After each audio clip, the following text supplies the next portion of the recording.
Doctor Mumbai सत्र न्यायालयातल्या विशेष सीबीआय कोर्टाच्या बाहेर एक ॲम्ब्युलन्स येऊन थांबली. सगळ्यांच्या नजरा ॲम्ब्युलन्सकडे वळल्या. या ॲम्ब्युलन्समधून एक व्हीलचेअर आली. या व्हीलचेअरवर होते डॉक्टर पद्मसिंह पाटील. धाराशिवकरांसाठी फक्त डॉक्टर. पवनराजे निंबाळकर खून प्रकरणात 16 जूनला कोर्टात हे दृश्य दिसलं. 20 जूनला पुन्हा ॲम्ब्युलन्स, पुन्हा व्हीलचेअर, पुन्हा डॉक्टरांचे येणं. पण 20 जूनला माध्यमांचे कॅमेरे पद्मसिंह पाटील कोर्टातून जाताना सुद्धा त्यांचा पाठलाग करत होते. कारण 20 जूनला एक अध्याय पूर्ण झाला. 20 वर्षांपूर्वी झालेली हत्या, 15 वर्ष चाललेला खटला आणि त्यानंतर आलेला निकाल. डॉक्टर पद्मसिंह पाटील यांच्यासह 9 आरोपींची निर्दोष मुक्तता. हा निकाल आला आणि महाराष्ट्रात चर्चा सुरू झाली ती डॉक्टर पद्मसिंह पाटील यांची. भाजप आमदार राणा जगजितसिंह पाटील यांचे वडील, उपमुख्यमंत्री सुनेत्रा पवार यांचे बंधू, अशा माणसाला शिक्षा कशी होईल असा प्रश्न विचारला जाऊ लागला. पण त्या पलीकडेही एक विषय आहे, पद्मसिंह पाटलांचा इतिहास. पवनराजे हत्या प्रकरणातला, प्रकरणाआधीचा आणि प्रकरणानंतरचा सुद्धा. नमस्कार, मी चिन्मय आणि तुम्ही पाहताय बोलभिडू. धाराशिवचं निंबाळकर घराणं फलटणच्या मूळ नाईक निंबाळकर घराण्याशी जोडलेलं. या घराण्यातल्या भूपालसिंह राजे निंबाळकरांना 7 मुलं. त्यापैकी संताजी आणि बाजीराव ही 2 मुलं धाराशिवला स्थायिक झाली. बाजीराव यांना तेरच्या पाटलांनी दत्तक घेतलं. ते झाले बाजीराव पाटील. दत्तक गेलेल्या बाजीराव पाटलांच्या 7 मुलांपैकी एक म्हणजे पद्मसिंह पाटील. तर संताजीराजे निंबाळकर यांचे पुत्र पवनराजे निंबाळकर. 2 भावांच्या संघर्षाचा विषय नंतर येईलच, पण त्याआधीचे पद्मसिंह पाटील जाणून घेणं महत्वाचं ठरतं. सधन कुटुंबातून येणाऱ्या पद्मसिंह पाटील यांनी वैद्यकीय शिक्षण घेतलं, डॉक्टरकीची पदवी मिळवली आणि ढोकी इथे त्यांनी आपली डॉक्टरकी सुरू केली. वडील 12 वाड्याचे कारभारी. लोक वडिलांकडे रोजच्या जीवनातल्या तक्रारी घेऊन यायचे आणि मुलाकडे आरोग्याच्या. यातूनच मुलाची म्हणजे पद्मसिंह पाटलांची ओळख बनली डॉक्टर साहेब. नावाआधीची डॉक्टर ही पदवी पद्मसिंह पाटील यांची लक्षात राहणारी दुसरी ओळख. लक्षात राहणारी पहिली ओळख म्हणजे त्यांचं व्यक्तिमत्व.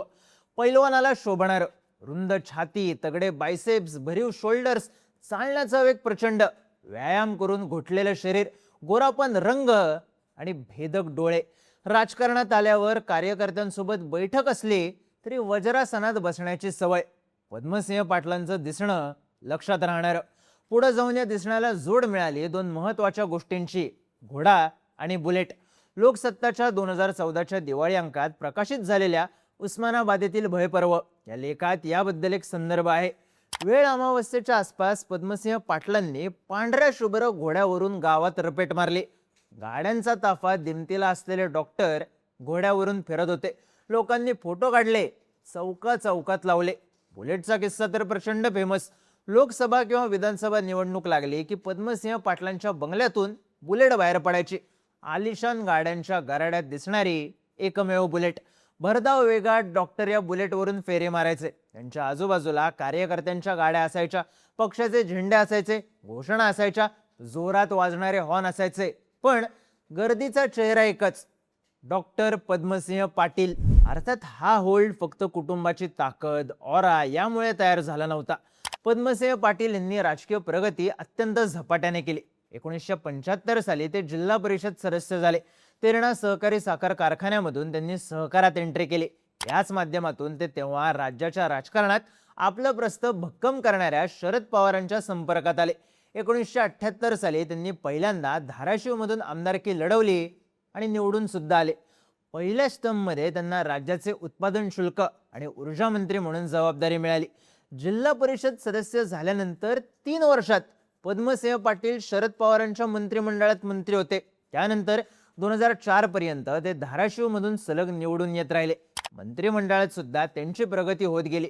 ऊर्जा, जलसंपदा इतकंच नाही तर 1988 ते 1994 या काळात त्यांनी महाराष्ट्राचं गृहमंत्री पद सुद्धा भूषवलं. विधानसभेचे उपाध्यक्ष म्हणूनही काम पाहिलं. पद्मसिंह पाटील यांच्या भगिनी सुनेत्रा पवार आणि शरद पवारांचे पुतणे अजित पवार यांचा 1985 मध्ये विवाह झाला आणि पद्मसिंह पाटील शरद पवारांचे फक्त राजकीय सहकारी न राहता नातेवाईक सुद्धा झाले. पद्मसिंह पाटलांच्या प्रगतीचा आलेख उंचावत चालला होता. एका बाजूला राज्याच्या राजकारणात आणि दुसऱ्या बाजूला धाराशिव जिल्ह्यात सुद्धा. जिल्ह्यातल्या संस्थात्मक राजकारणावर पद्मसिंह पाटील यांचा एक हाती होल्ड होता. साखर कारखाना, दूध संघ, जिल्हा बँक, प्रत्येक सत्ता स्थानाची चावी त्यांच्या हातात होती. यातूनच त्यांनी आपले चुलत बंधू पवनराजे निंबाळकर यांना जिल्हा परिषदेवर निवडून आणलं. पवनराजेंची अध्यक्ष बनायची इच्छा होती, पण डॉक्टरांनी हातचा राखला, त्यांना अध्यक्ष केलं नाही. पुढे जाऊन जिल्हा बँकेवर संचालक बनवलं. ही जिल्हा बँक आणि डॉक्टर यांचा एक किस्सा सगळ्यात धाराशिवमध्ये प्रसिद्ध आहे. तत्कालीन उस्मानाबाद आणि लातूर जिल्हा एकत्र असताना जिल्हा बँकेची निवडणूक झाली. निवडणुकीत उतरले होते शिवाजीराव पाटील निलंगेकर. निवडणूक अटीतटीची होती. मुद्द्यावरून गुद्द्यावर यायला वेळ लागला नाही. निलंगेकर हे तत्कालीन मुख्यमंत्री वसंतदादा पाटील यांच्या जवळचे. त्यांनी काही संचालकांना वसंतदादांच्या सांगलीतल्या कारखान्यात ठेवलं. मोठा बंदोबस्त लावला. डॉक्टर स्वतः त्या कारखान्यावर गेले, आत घुसले, गोळीबार झाला, पण त्यांनी संचालकांना बाहेर काढलं. जिल्हा बँक आपल्या ताब्यात घेतली. त्यांच्या निडरतेचा एक किस्सा तर सगळ्या महाराष्ट्राला माहिती आहे. छगन भुजबळांनी शिवसेनेत बंड केलं, ते काँग्रेसमध्ये गेले. शिवसैनिक प्रचंड चिडले. भुजबळांचा कार्यक्रम करायचा हे नक्की केलं. शरद पवारांनी भुजबळांना सुरक्षित ठेवण्याची जबाबदारी दिली पद्मसिंह पाटलांवर. त्यांनी भुजबळ आणि काही कार्यकर्त्यांना आपल्या बंगल्यावर ठेवलं. काही बातम्यांनुसार स्वतः भुजबळांनी एका ठिकाणी सांगितलेलं, त्या काळात मी रात्री दचकून उठायचो आणि डॉक्टर मला स्वतःच्या बेडवर झोपवायचे. शिवसैनिकांचा प्रचंड राग भुजबळांवर होता. कधीही राडा होईल अशा चर्चा व्हायच्या, पण पद्मसिंह पाटील भुजबळांची ढाल बनून राहिले. राज्याच्या राजकारणात प्रस्ताव वाढत असल्यानं ते मुंबईत रमले. धाराशिव मधली जबाबदारी त्यांनी त्यांच्या नातेवाईकांवर दिली. डॉक्टर मुंबईत असताना धाराशिवमध्ये त्यांची सावली होते पवनराजे निंबाळकर. डॉक्टरांचे प्रतिनिधी म्हणून लग्न, अंत्यविधीला जाणं, लोकांमध्ये राहणं ही कमान पवनराजेंनी सांभाळली. हळूहळू त्यांच्यावरची जबाबदारी वाढत गेली. 1995 पासून सतत ते जिल्हा बँकेवर अध्यक्ष म्हणून निवडून येत गेले. पद्मसिंह पाटलांच्या अनुपस्थितीत त्यांनी तेरणा कारखान्याचा कारभार पाहायला सुरुवात केली. इतर संस्थांवर सुद्धा होल्ड घेतला. ते पैशांचा व्यवहार पाहू लागले. यातून त्यांनी आपला लोकांमधला कनेक्ट प्रचंड वाढवला. कुणी घरच्या कार्यक्रमासाठी मदत मागितली, कुणी जत्रे यात्रेला बोलवलं की पवनराजे सरळ हाताने मदत करायचे, लोकांची मनं जिंकून घ्यायचे. 1999च्या विधानसभा निवडणुकीत डॉक्टर प्रचारासाठी फिरले तेव्हा तुम्ही राजे साहेबांना पाठवा, गाव पॅक होऊन जाईल असं लोक डॉक्टरांना सांगू लागले. इथंच खरी ठिणगी पेटली. राजे साहेबांना तेरणाच्या जबाबदारीपासून बाजूला करण्यात आलं. पुढच्या काही वर्षात या ठिणगीचा वणवा झाला. तेरणा कारखान्याचा साखर निर्यात घोटाळा, कारगिल निधी घोटाळा, तेरणा बँकेचा होम ट्रेड घोटाळा, भूकंप निधी घोटाळा अशी भ्रष्टाचाराची प्रकरणं बाहेर येऊ लागली. होम ट्रेड घोटाळ्यात पवनराजे निंबाळकरांना जेलमध्ये जावं लागलं. बाहेर आल्यावर त्यांनी आपल्याला डॉक्टरांनी मदत केली नाही ही नाराजी बोलून दाखवली. साखर निर्यात आणि होम ट्रेड घोटाळ्यात पवनराजे मुख्य आरोपी होते, पण एकंदरीतच कारभारावर प्रश्नचिन्ह उपस्थित केलं जात होतं. गाढवे गुरुजी आणि नानासाहेब पाटील यांनी तेरणा कारखान्यामधला भ्रष्टाचार पुढे आणला. अण्णा हजारेंनी पद्मसिंह पाटलांच्या विरोधात मुंबईत आंदोलन केलं आणि पद्मसिंह पाटलांच्या साम्राज्याला धक्का बसला. त्याचवेळी धाराशिवमध्ये एक चर्चा सुरू होती. जरी मुख्य आरोपी पवनराजे असतील तरी कुठला व्यवहार डॉक्टरांना न विचारता होईल का? डॉक्टरांच्या अपरोक्ष कारभार करण्याची हिंमत कोणी करेल का? साहजिकच दोन्ही भावांमधलं वितुष्ट वाढत गेलं आणि 2004च्या विधानसभा निवडणुकीत रंगला सामना. राष्ट्रवादी काँग्रेसचे उमेदवार डॉक्टर पद्मसिंह पाटील आणि अपक्ष उमेदवार पवनराजे निंबाळकर. ऐन मतदानाच्या दिवशी दैनिक जनप्रवासचे अंक लोकांना फुकट वाटण्यात आले. मुख्य शीर्षक होतं पवनराजे निंबाळकर यांचा डॉक्टर पद्मसिंह पाटील यांना पाठिंबा. पाठिंब्याच्या पुढे प्रश्नचिन्ह होतं, पण प्रश्नचिन्ह पाहण्याची वेळ निघून गेलेली. मतदानासाठी रांगा लावलेल्या मतदारांमध्ये बातमी वाऱ्यासारखी पसरली. मतदान करायला आलेल्या डॉक्टरांना याबद्दल प्रश्न विचारण्यात आला तेव्हा त्यांनी आपल्याला काही माहिती नाही असं उत्तर दिलं. इकडे बसच्या मागे, रिक्षाच्या काचांवर पवनराजे निंबाळकर यांचे समर्थक खुडूने लिहित होते, राजे साहेबांनी डॉक्टरांना पाठिंबा दिलेला नाही, रेल्वे इंजिनचं बटन दाबा, राजे साहेबांना निवडून द्या. अफवा मोठ्या वेगाने पसरली. अनेकांना वाटलं वेळ निघून गेली, पण निकाल लागला तेव्हा आणखी मोठा धक्का बसला. कारण डॉक्टरांचा फक्त 484 मतांनी विजय झाला होता. पद्मसिंह पाटलांना शह बसला होता. पवनराजे निंबाळकरांनी दिला होता. राज्याचे माजी गृहमंत्री 500 पेक्षा कमी मतांनी निवडून येणं हा राजकीय सेटबॅकच होता. या निवडणुकीत पवनराजे निंबाळकरांनी पद्मसिंह पाटलांवर भ्रष्टाचाराचे अनेक आरोप केले. हा मुद्दा त्यांनी लावून धरला. त्यामुळे साहजिकच निवडणुकीनंतरही वातावरण तंगच राहिलं. 2006 साली पवनराजे निंबाळकरांची कळंबोलीमध्ये हत्या झाली.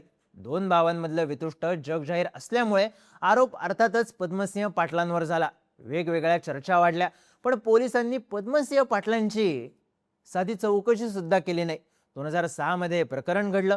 2009 मध्ये सीबीआयच्या हाती लागलेल्या एका साक्षीदाराने अर्थात पारसमल जैनने आपल्याला पद्मसिंह पाटलांनी पवनराजेंच्या हत्येची सुपारी दिल्याचा दावा केला.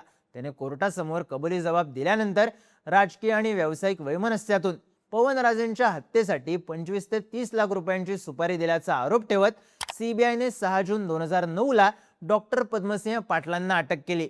त्यावेळी पद्मसिंह पाटील हे तत्कालीन उस्मानाबाद लोकसभा मतदारसंघाचे स्टँडिंग खासदार होते.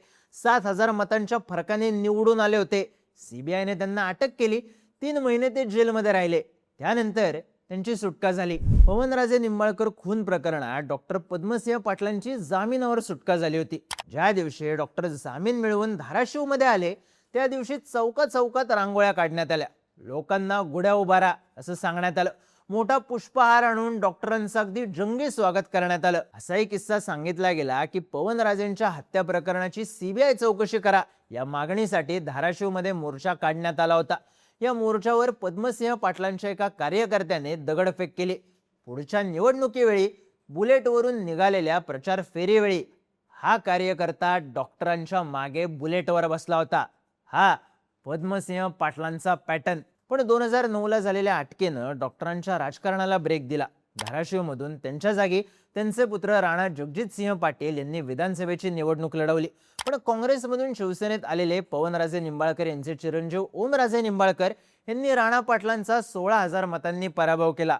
त्यात 2014च्या मोदी लाटेत स्वतः डॉक्टर पद्मसिंह पाटील यांचा शिवसेनेच्या रवींद्र गायकवाड यांनी पराभव केला आणि धाराशिवच्या राजकारणातून डॉक्टरांचं कुटुंब बॅकफुटला गेलं. अर्थात राणा पाटलांनी विधानसभा जिंकत कमबॅक केलं खरं, पण ओमराजेंनी आपली पकड वाढवत नेली.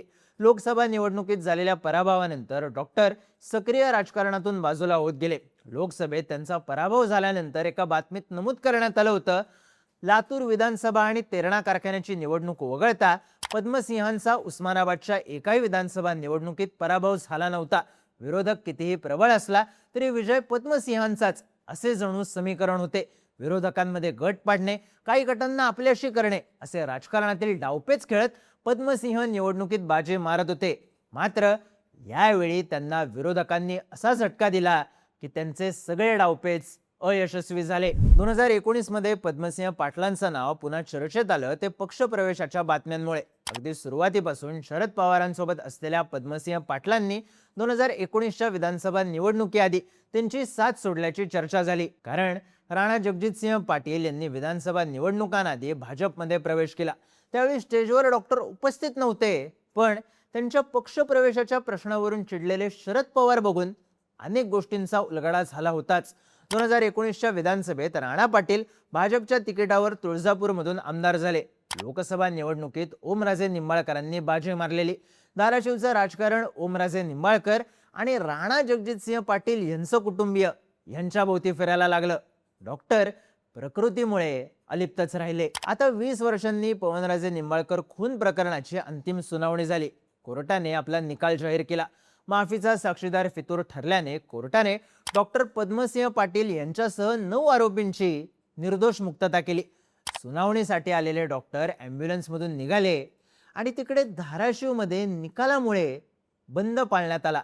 वातावरण तणावाचं झालं. तेच धाराशिव, तोच खटला, तेच डॉक्टर पद्मसिंह पाटील. जामिनावर सुटल्यावर लोकांनी गुढ्या उभारल्या होत्या, घोषणा दिल्या होत्या.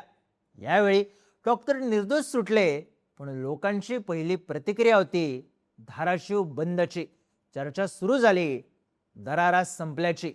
बाहुबली डॉक्टरांचा दरारा संपल्याची.